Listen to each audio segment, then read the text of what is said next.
And that's not the only fired up badass woman under the Trump administration. Right here, I hope the audio is good on this. Which White House official made the decision to bar the AP reporter from the Oval Office and the diplomatic reception room? Fuck the AP, first of all. Who cares about the AP? But this is typical CNN and their bullshit. Last night. Well, first of all, let me just set the record straight. It is a privilege to cover this White House. It's a privilege to be the White House press secretary. And nobody has the right to go into the Oval Office and ask the president of the United States questions. That's an invitation that is given.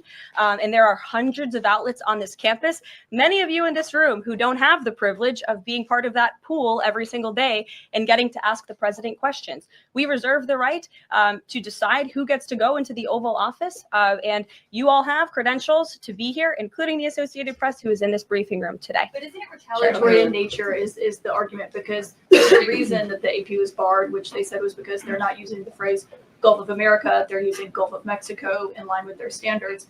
And so the question here is this setting a precedent that this White House will retaliate against reporters who don't use the language that you guys believe reporters should use? And how does that align with the First Amendment commitment that you were just talking about? I was very upfront in my briefing on day one that if we feel that there are lies being pushed by outlets in this room, we are going to hold those lies accountable. And it is a fact that the body of water off the coast of Louisiana is called the Gulf of America. And I'm not sure why news outlets don't want to call it that, but that is what it is. The Secretary of Interior has made that the official designation in the geographical identification name server. And Apple has recognized that. Google has recognized that. Pretty much every other outlet in this room has recognized that body of water as the Gulf of America. And it's very important to this administration that we get that right, not just for people here at home, but also for the rest of the world.